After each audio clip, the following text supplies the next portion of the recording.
The cold winter night had descended upon Chicago, blanketing the city in a thick layer of white.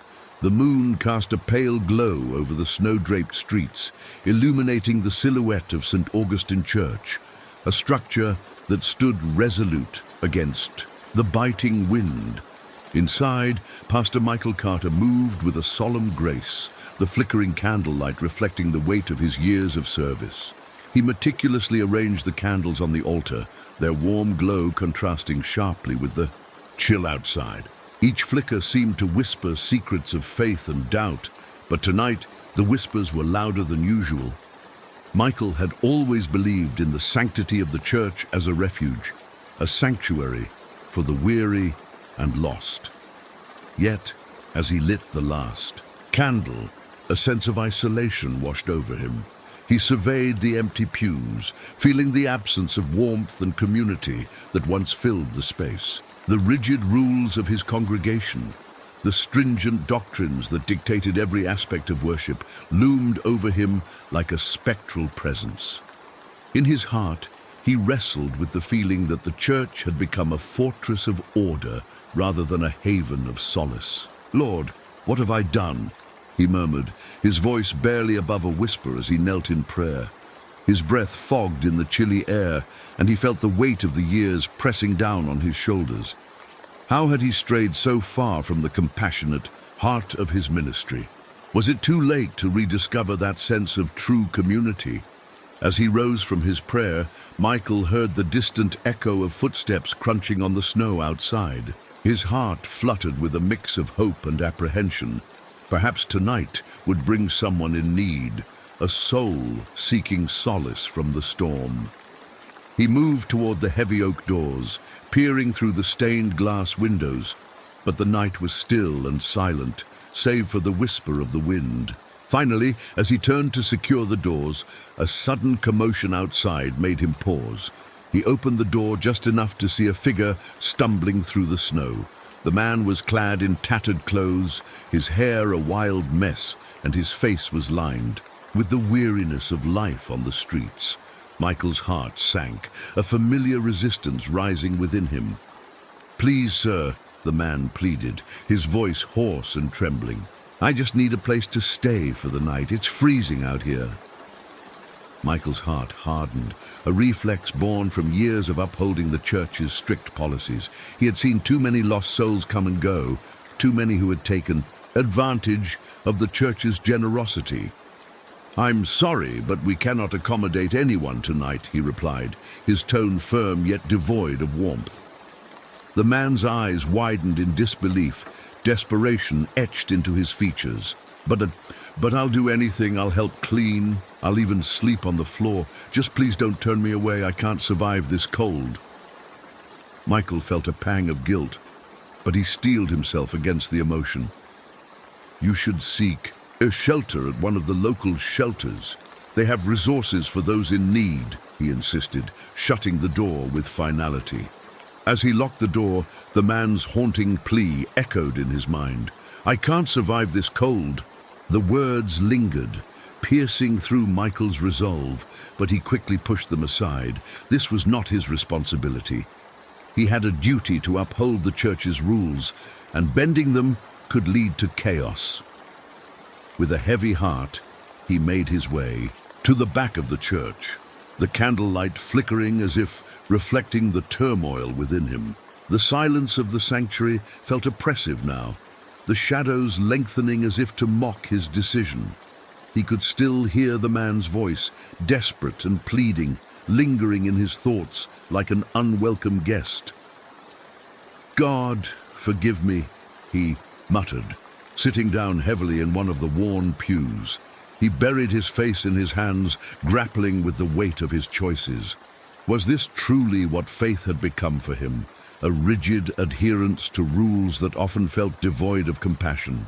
The church, once a beacon of hope and warmth, now felt like a cold fortress, and he the reluctant warden. The night wore on, and the wind howled outside, rattling the windows. Michael could not shake the feeling of unease that settled in his gut. He rose and moved to the window, looking out into the snowy abyss. The street was empty now, the man nowhere to be seen, and a sense of foreboding washed over him. Had he done the right thing? The thought of the man out there alone and vulnerable gnawed at him. Why can't I just be more like Jesus? He whispered to the empty church.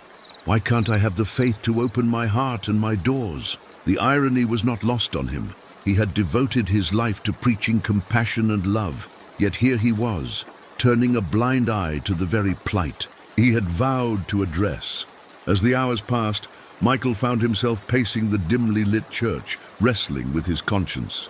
The candles flickered, casting long shadows that danced across the walls, and the cold seeped deeper into his bones. He felt trapped between his faith and the harsh realities of the world outside. Finally, he sank back into the pew, the weight of regret heavy on his chest. I should have helped him, he admitted, the admission tasting bitter on his tongue. But what could he do? He had to protect the sanctity of the church, even if it meant sacrificing his own humanity. Just then, a loud crash jolted him from his thoughts. He sprang to his feet, heart racing, and rushed to the door. The wind howled as he swung it open, the snow swirling violently around him. The night was darker than before, a menacing black that swallowed everything in its wake. "Hello?" he shouted into the storm, but the wind answered back, mocking him with its cold embrace. He stepped outside, and the chilling air hit him like a slap. The church steps were empty, but his eyes darted around, searching for any sign of the man. And then he saw it, a dark shape crumpled at the base of the steps, barely visible through the swirling snow. Panic surged through him as he rushed forward, his heart pounding in his chest. "Sir, are you there?" he called, kneeling beside the man. It was the same figure from earlier, now unconscious and shivering.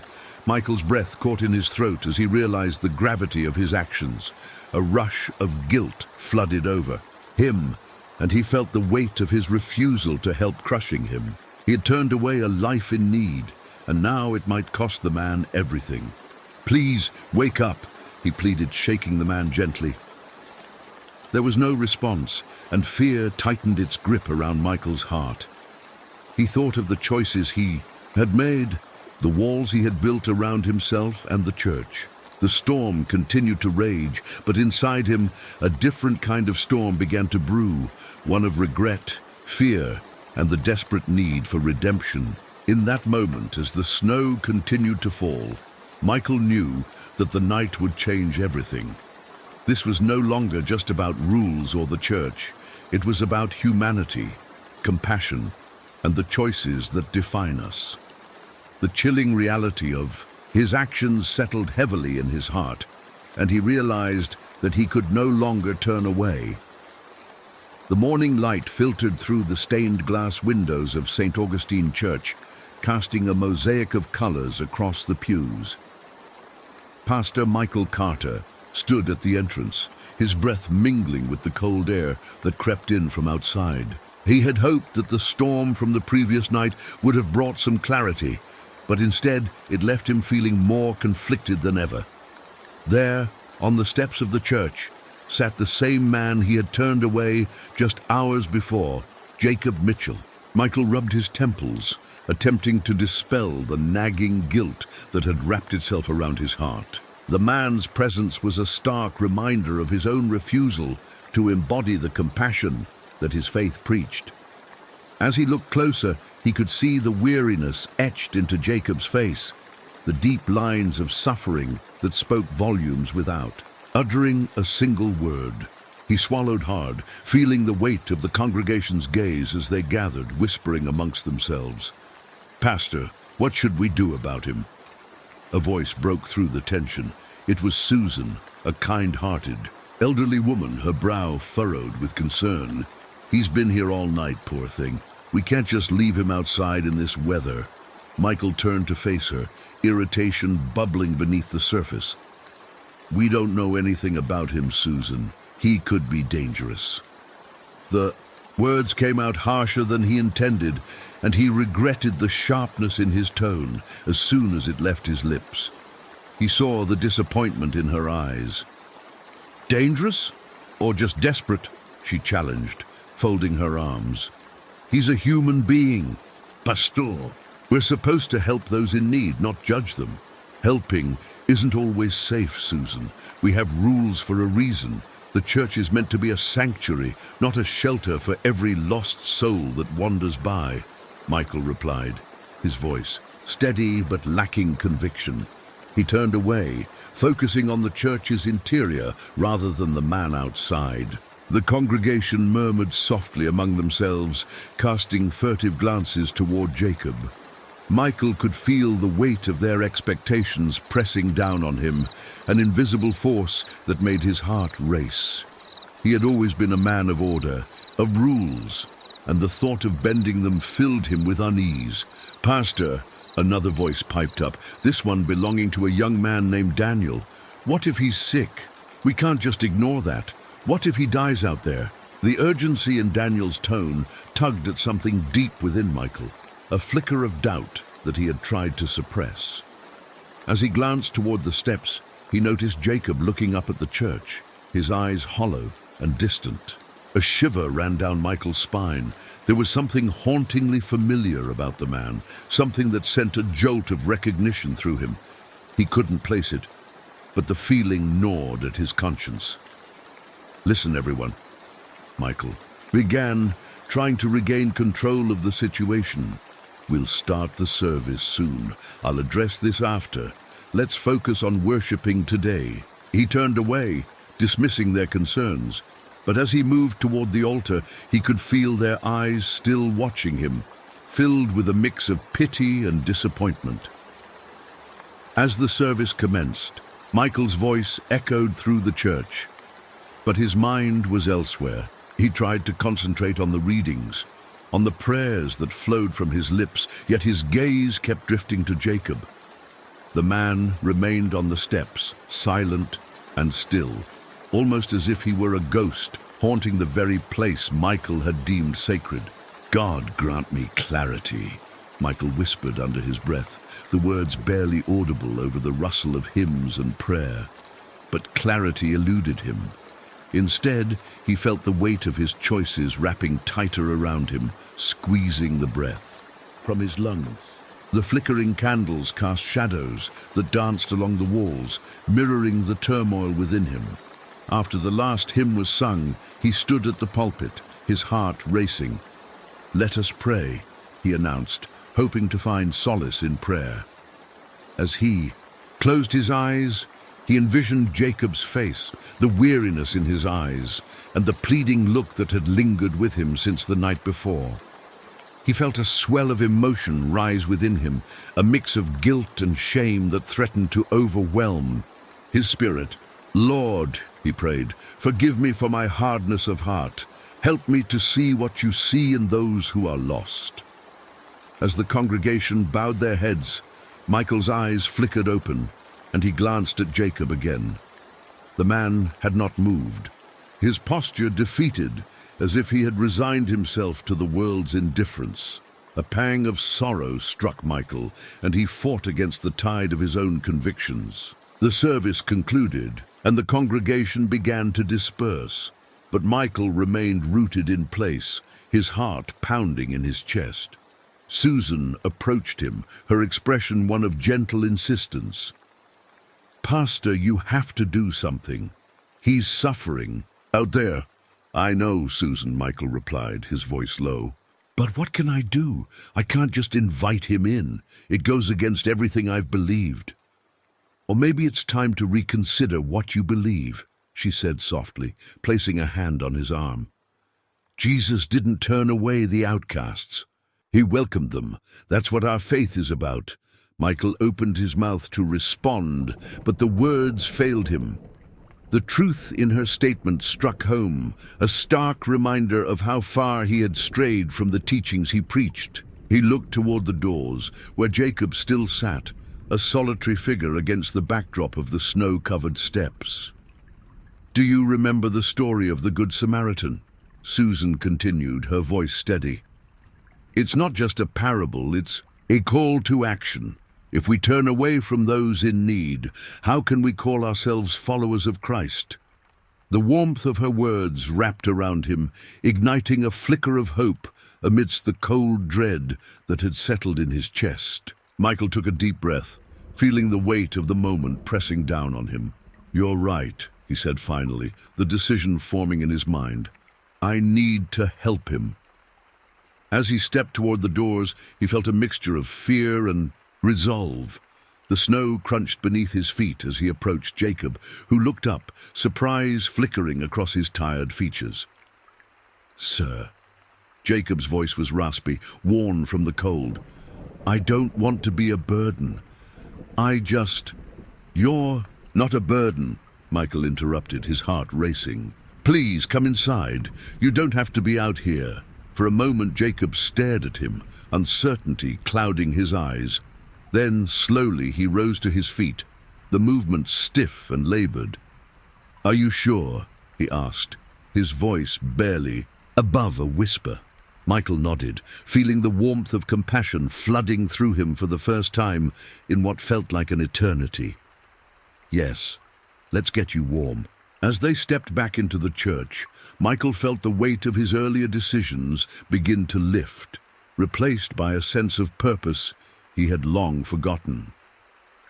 The path to redemption was not going to be easy, but for the first time, he felt willing to embrace the uncertainty that lay ahead. In that moment, he understood that faith was not a rigid set of rules, but rather a living, breathing thing, meant to be shared and given freely. The wind howled outside St. Augustine Church, rattling the stained glass windows as snow whipped violently against the walls. Pastor Michael Carter stirred uneasily on the small cot he kept in a corner of the church's modest office, the echoes of the day lingering in his mind like a haunting melody he could not shake. He was exhausted, having pored over the church's accounts and preparing the Sunday sermon that morning, all while fighting the familiar shadows of doubt that clung to him like the winter chill. Suddenly, a loud bang on the heavy wooden door jolted him upright. The sound pierced through the howling wind, reverberating in the stillness of the church. Michael's heart raced as he stumbled out of bed, his mind grappling with the abruptness of the disturbance. What could it be? A lost parishioner seeking refuge? Or perhaps a desperate soul needing help in the dead of night? He hesitated for a moment, the warmth of his bed tugging at him, but the banging grew louder, more insistent. "What in God's name?" he muttered, his voice barely above a whisper. With a deep breath, he shuffled across the cold wooden floor, his bare feet brushing against the chill of the church. Peering through the frosted glass of the door, he squinted into the swirling snow. As his eyes adjusted, he recognized a figure slumped against the entrance. It was the same homeless man he had seen earlier that day, the one who had begged for shelter, whose eyes held a flicker of desperation that had unnerved Michael. "Please!" the man shouted, his voice strained and weak against the fury of the storm. "I need help! Let me in!" Michael's heart sank. He felt the weight of the man's plea crashing down upon him, like the snow piling against the church's walls. But a familiar hardness settled in his chest, a reflex he had cultivated over years of rigid adherence to the rules and the church's doctrine. "I can't," he whispered, though he knew the man couldn't hear him through the door. Instead of opening the door, Michael turned away, retreating into the shadows of the church. "This isn't a place for that," he muttered to himself, closing his eyes as if to shut out the reality of the man outside. He paced the small room, wrestling with the growing sense of guilt that gnawed at him. He could hear the man's muffled cries, each one a piercing reminder of his refusal to act, and he clenched his fists to stifle the rising tide of regret. Hours seemed to pass as he tried to drown out the noise, but the storm raged on, both outside and within him. Finally, he sank into the chair in front of his desk, burying his head in his hands. "What is faith if not a refuge?" he whispered, the words heavy with irony. He had always believed in the sanctity of the church as a haven, yet here he was, denying shelter to a soul in need. As the night deepened, the banging ceased, leaving only the sound of the storm to fill the silence of the church. Michael felt a strange sense of relief mingled with despair. Perhaps the man had moved on, found somewhere else to seek shelter. Yet, as he lay back down, the thought of the man alone in the bitter cold haunted him.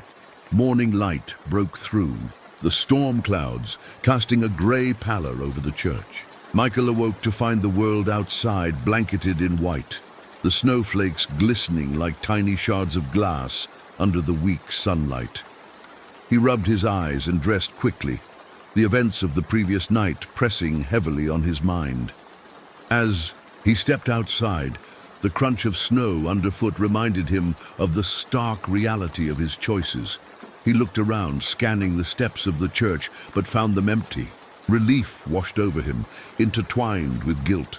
Perhaps the man had found somewhere safe after all.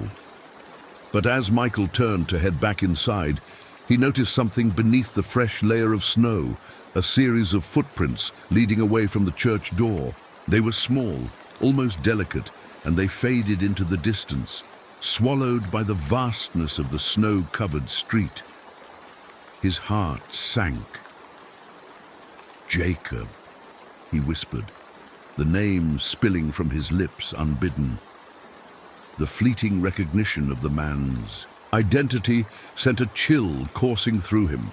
He had known Jacob Mitchell once, an angelic boy with a gift for music, a child prodigy whose fingers danced across the piano keys with a grace that could bring tears to the eyes of even the most hardened listener. The memories flooded back with startling clarity. Visions of a young Jacob playing at the church, his laughter echoing through the sanctuary. But those memories were tainted by the tragedy that had struck his family, a darkness that had swallowed Jacob whole, leaving only whispers of his once bright spirit. "Why didn't I help him?"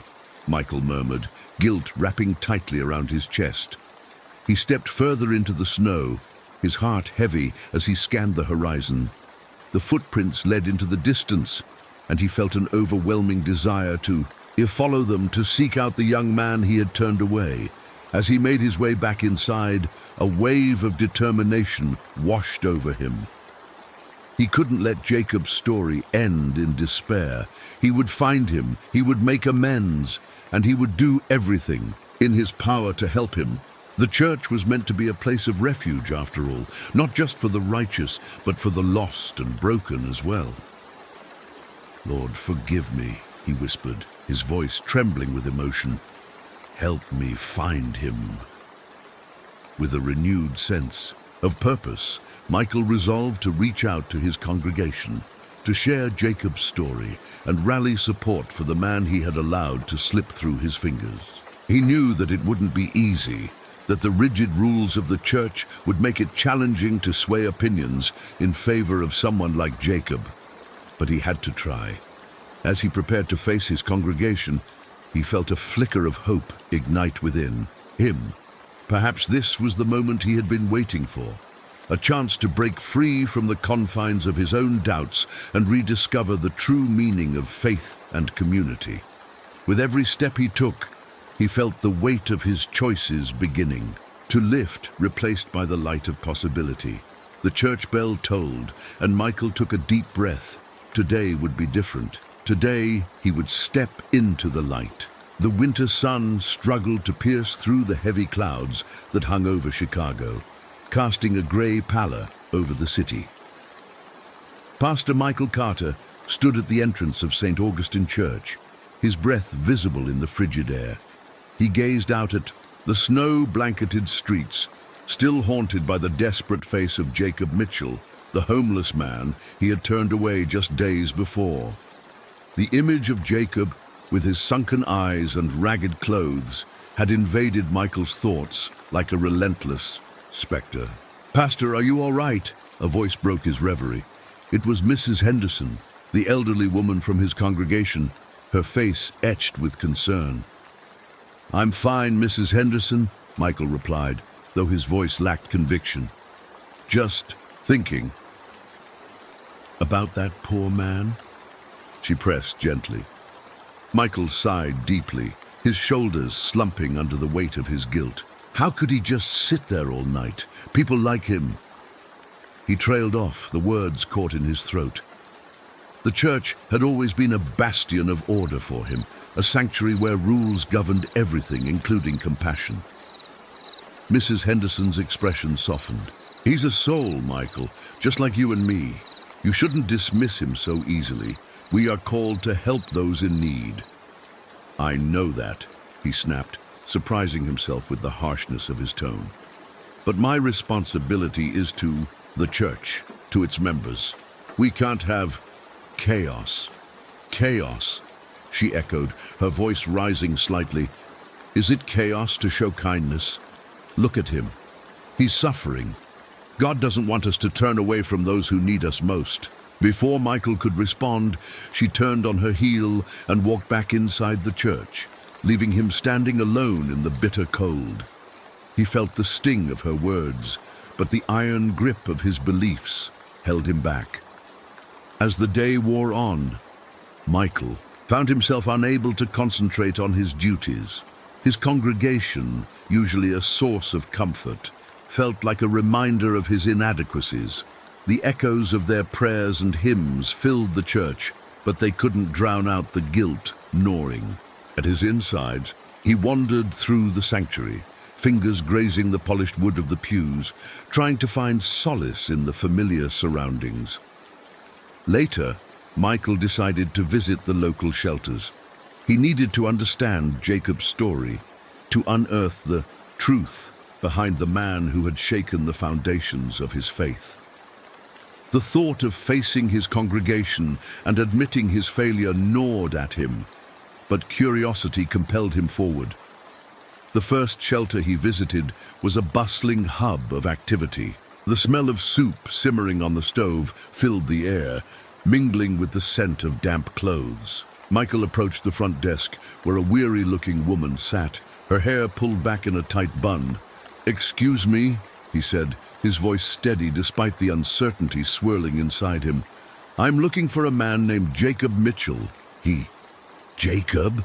the woman interrupted, her expression shifting to one of recognition.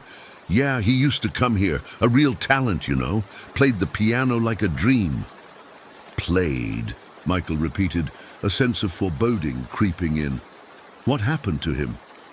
She sighed, the weight of her thoughts evident in her furrowed brow. "He had a family once. An accident took everything from him, his wife and daughter. After that, he just vanished into the shadows of the city. I haven't seen him in months." Michael felt a chill that had nothing to do with the weather. "What kind of accident?" "A drunk driver," the woman replied, her voice heavy with sorrow. "It shattered his life. He was a prodigy, but after the loss he lost himself too. It's a tragic story, really." "Do you know where I can find him?" Michael pressed, urgency rising in his chest. She shook her head. "Last I heard, he was hanging around the old church by the park, but that was weeks ago. You might be too late." Too late," Michael echoed, the words ringing in his ears. He thanked the woman and stepped outside, each breath a visible ghost in the frigid air. The weight of Jacob's past pressed down on him, a reminder of the man he had denied assistance. As he walked toward the park, Michael couldn't shake the feeling of dread that settled in his stomach. Each step felt heavier as the shadows grew longer, the sun sinking behind the buildings. He reached the park, the snow crunched beneath his feet as he scanned the area. "Jacob," he called out, his voice trembling slightly. "Jacob Mitchell, are you here?" Silence hung heavily in the air, broken only by the whisper of the wind through the trees. Just as he was about to turn back, he noticed a figure huddled beneath a bench, shrouded in tattered blankets. His heart raced as he approached, hope and fear intertwining in equal measure. "Jacob," he called again, kneeling beside the man. The face that emerged was gaunt, eyes sunken and hollow, but there was a flicker of recognition. "Who are you?" Jacob croaked, his voice barely above a whisper. "I'm Pastor Michael Carter. I'm from St. Augustine Church," he replied, taking a deep breath. I came to find you. Why? Jacob interrupted, suspicion etched across his features. You turned me away. I know, Michael admitted, shame flooding through him. And I'm sorry, I should have helped you, I was wrong. A bitter laugh escaped Jacob's lips. Sorry won't change anything, not now. We can help you, Michael insisted, desperation creeping into his voice. Please, let me take you back to the church. You don't have to suffer alone. Jacob turned his head away, the shadows of resentment and despair clouding his expression. You don't get it. I've lost everything. I'm nothing.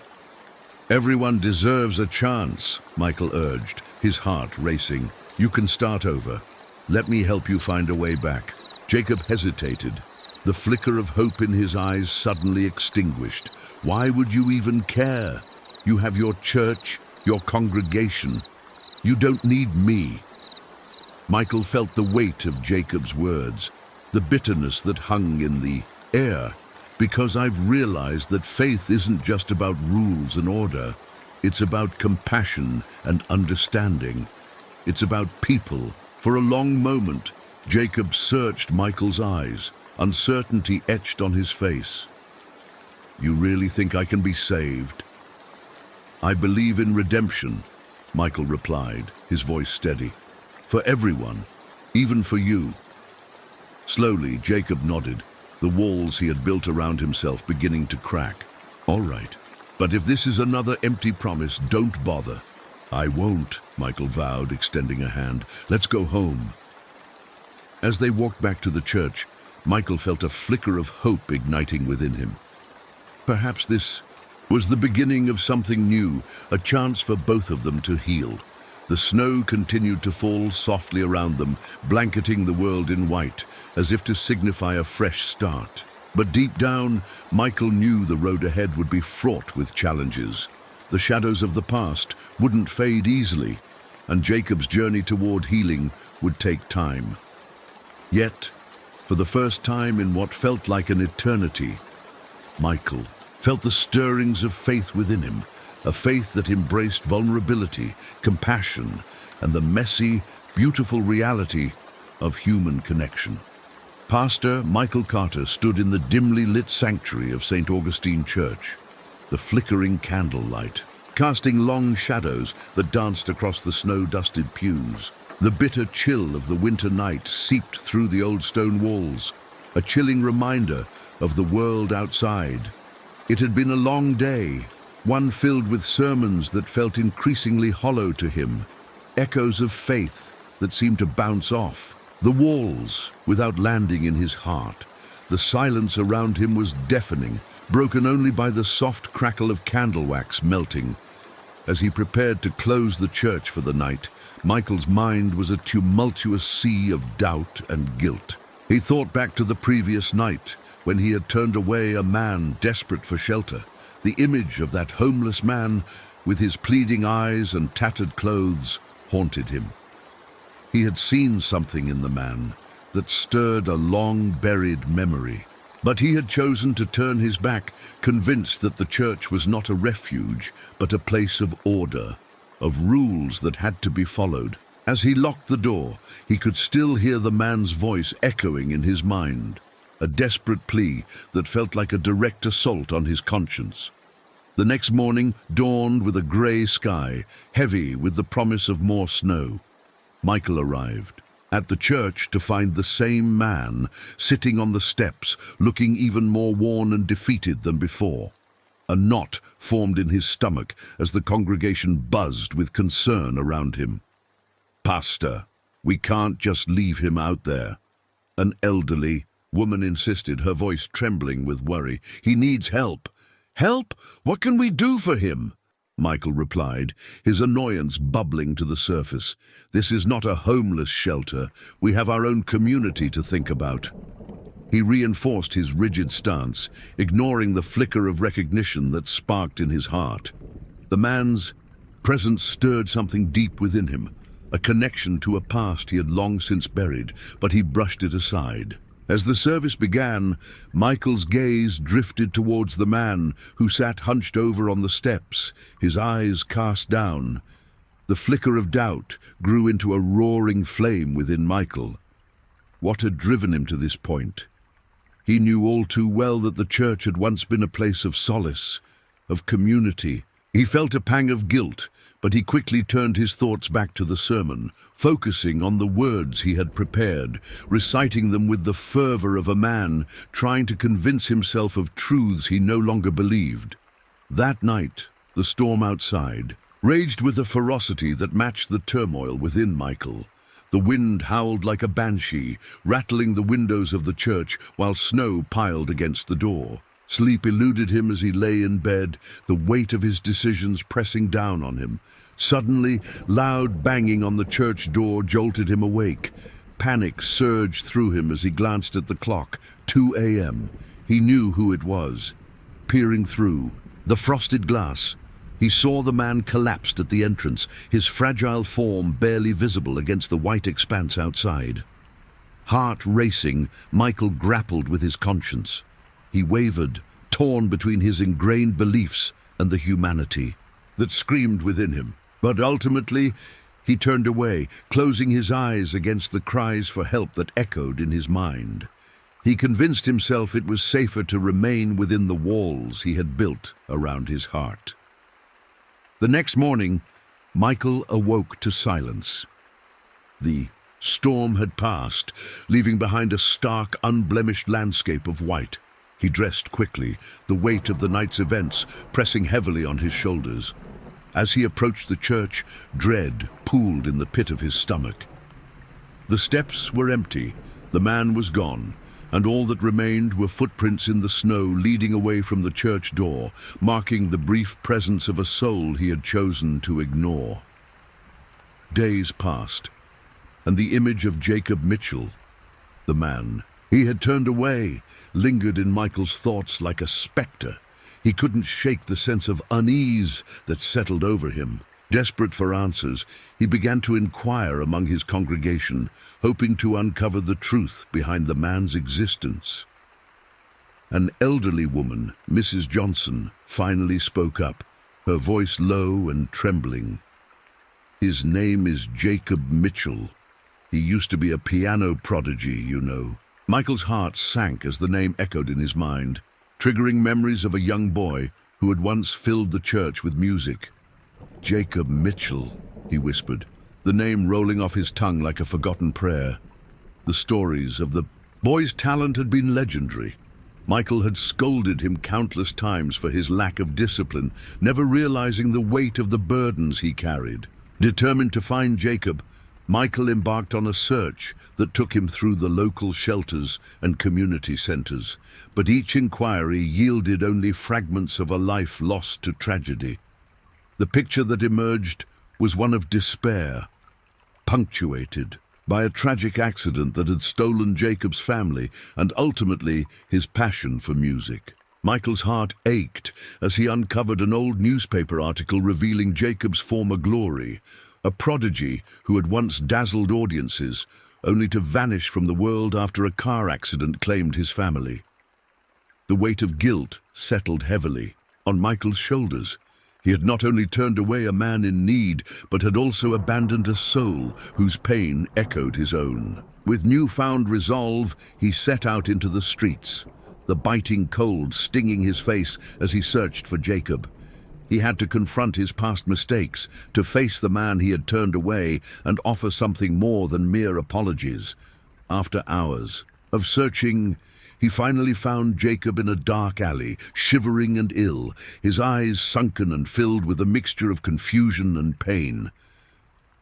The sight of Jacob, once a bright light in the world, now reduced to this shadow of a man, tore at Michael's heart. "Jacob!" he called, rushing forward. "It's me, Michael Carter!" Jacob looked up, his gaze filled with disbelief. "Why are you here?" he croaked, his voice barely above a whisper, as if he couldn't comprehend why the pastor was standing before him. You turned me away." "I know," Michael replied, his voice thick with emotion, "and I'm so sorry. I should have helped you. I should have recognized you. Please, come back to the church with me. We can figure this out together." Jacob's eyes filled with tears, confusion mingling with the glimmer of hope. "Why now?" he asked, his voice trembling. "Why do you want to help me after all this time?" Michael opened his mouth to respond, but words failed him. The weight of his remorse was overwhelming, and he found himself grappling with the very essence of his faith.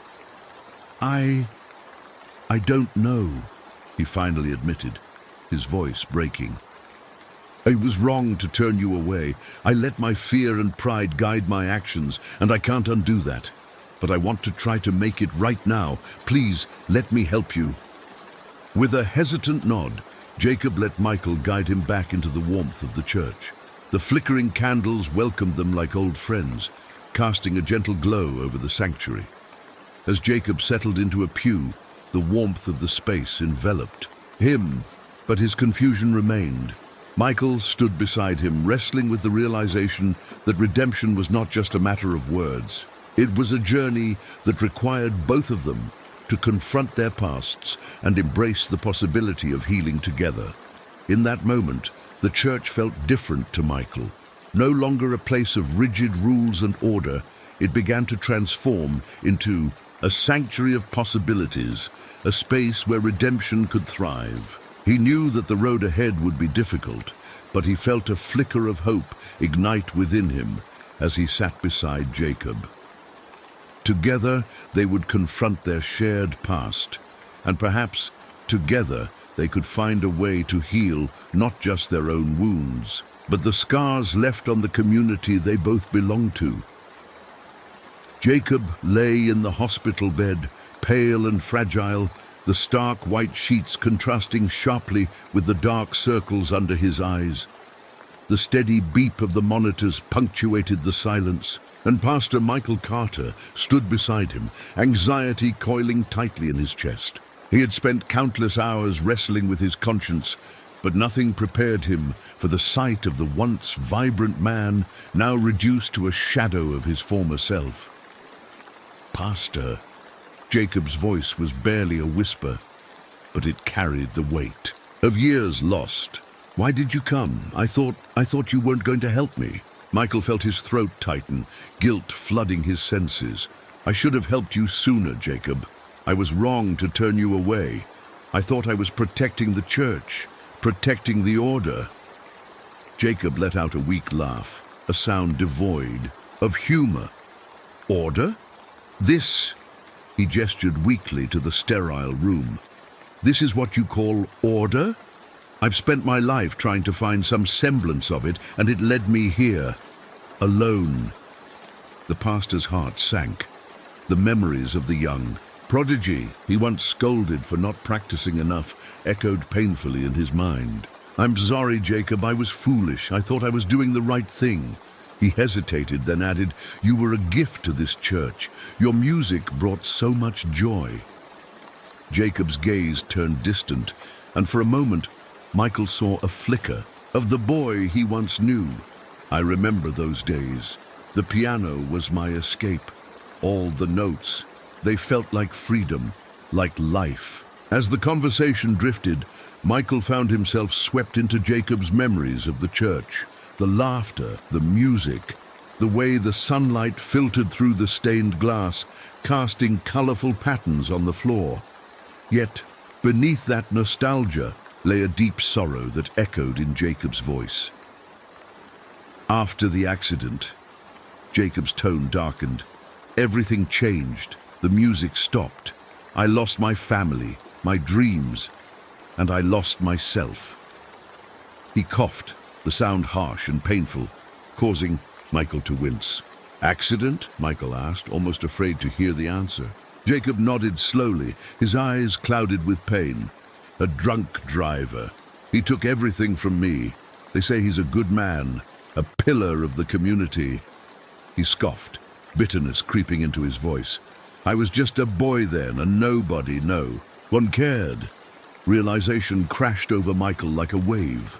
The man responsible for Jacob's tragedy was, in fact, a prominent member of his congregation, a man he had admired. The irony twisted in his gut, and for the first time, he felt the full weight of the world pressing down on him.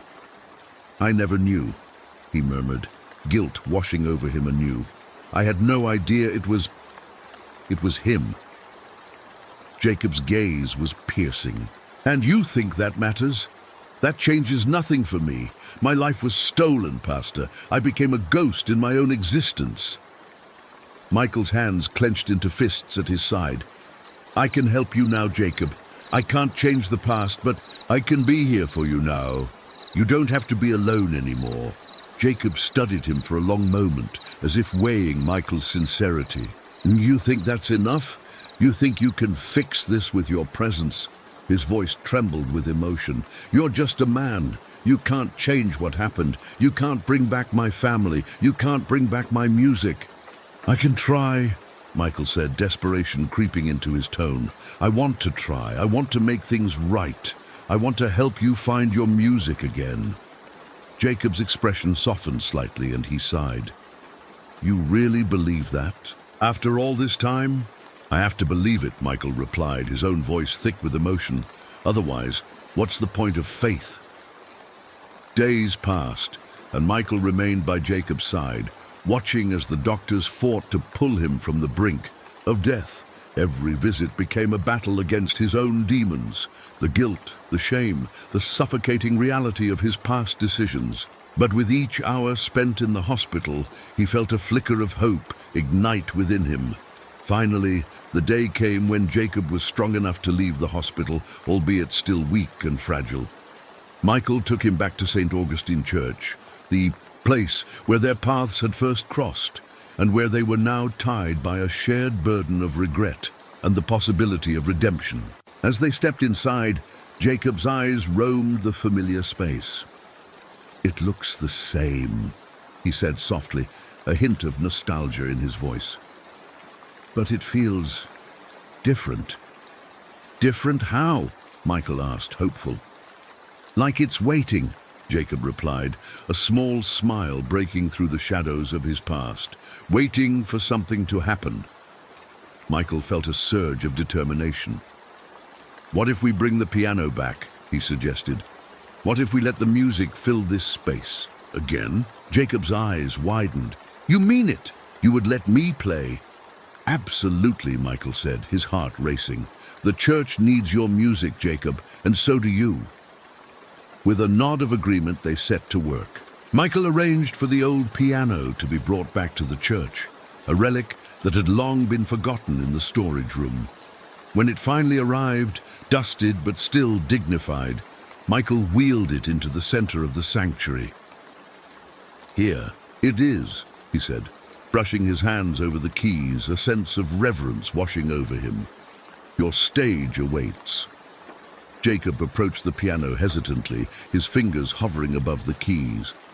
I don't know if I can still play, he confessed, vulnerability etched on his face. Just let it flow, Michael encouraged. Let the music speak for you. Taking a deep breath, Jacob pressed down on a key. The note echoed through the church, rich and warm, enveloping them both in a wave of familiarity.